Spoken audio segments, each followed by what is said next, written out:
What's up, guys? It's been a long time coming, but the new Universal Beast has finally been released. Before we start reviewing it, I have a few things to tell you. First, please note that only 30% of my viewers are subscribers.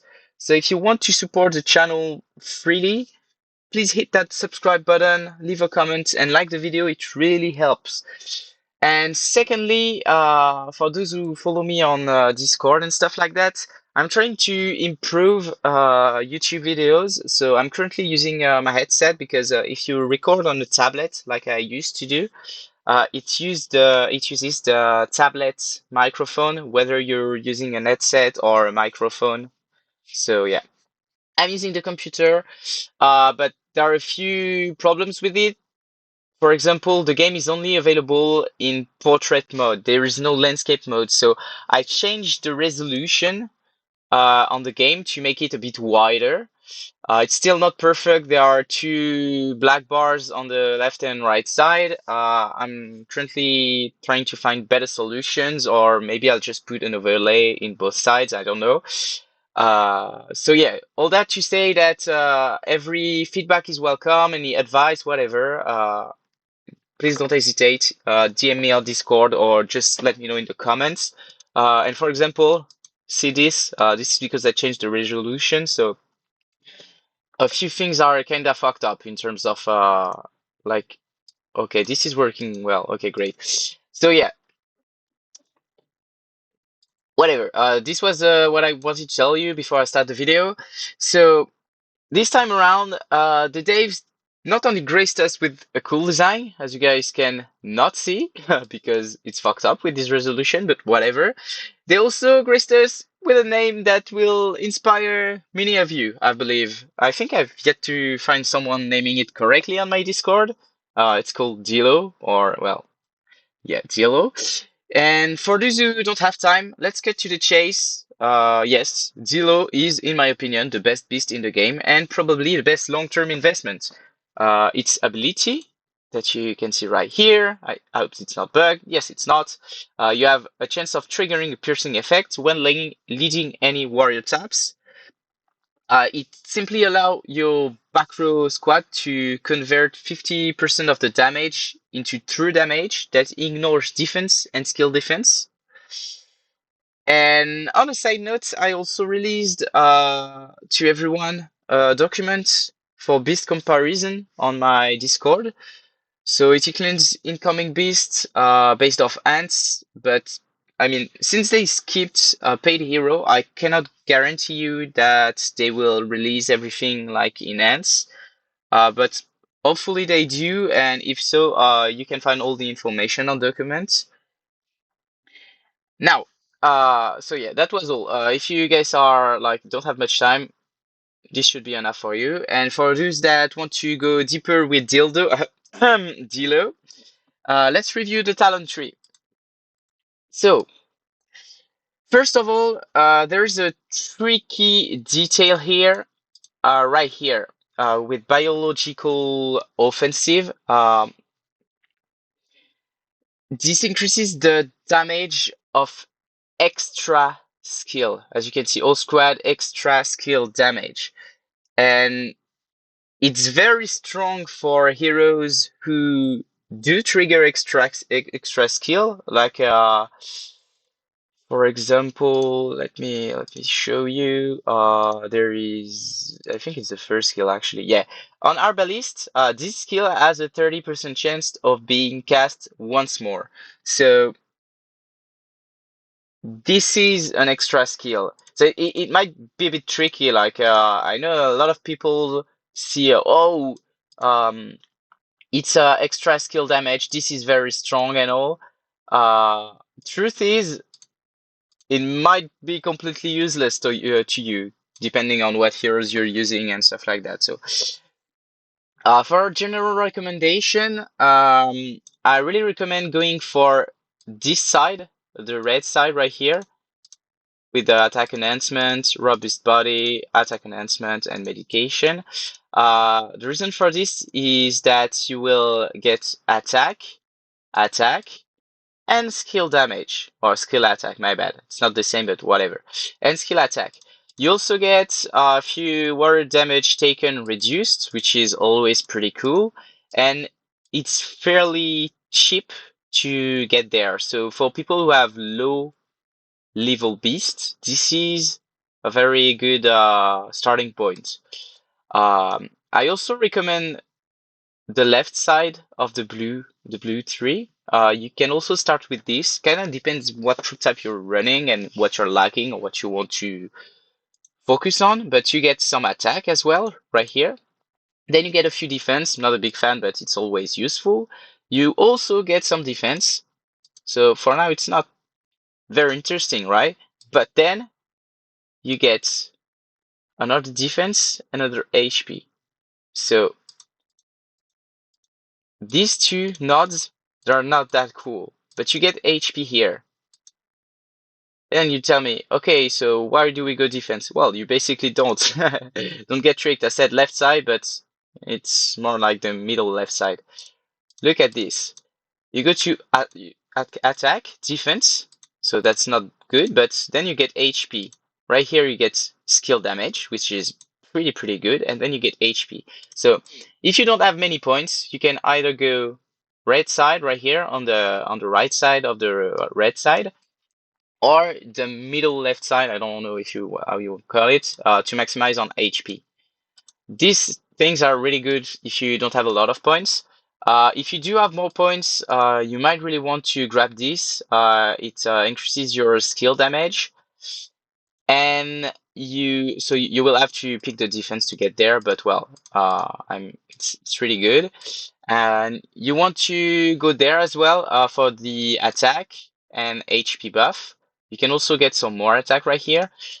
This talent is also very good, but I believe that War Enthusiasm will be more versatile and easier for people to go with this. And there's the extra skill damage that is very strong, but as I said, it's pretty linked to what heroes you're going to use. So that's for my general recommendation, and you probably noticed, but one of the major flaws of Dilo on the and Universal Beast in general is the lack of battle speed in the talent tree. That being said, it's largely compensated by the inflated stats. If you compare, I don't know for those who don't have it, but those who have it clearly saw many improvements in terms of stats by running this beast.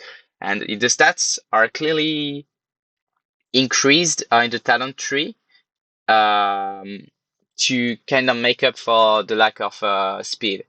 You can't really trade stats for speed. It's obviously not the same stat, and it does help with different things, but it kind of compensates it. And let's not always also forget about the piercing effect, which is completely infamous. And beside that, it also allows you to run mixed comp like infantry archer, which also help deal with battle speed lag. So yeah, um, another little detail that I want to go over in the Beast talent is that you have a squad control immunity right here, and when you have speed disadvantage, you are kinda more fragile to control because you're very likely to hit second, and then you have more chances to get controlled before you control your enemy and stuff. So, depending on like as usual, it will depend on your opponent setup uh, and stuff like that.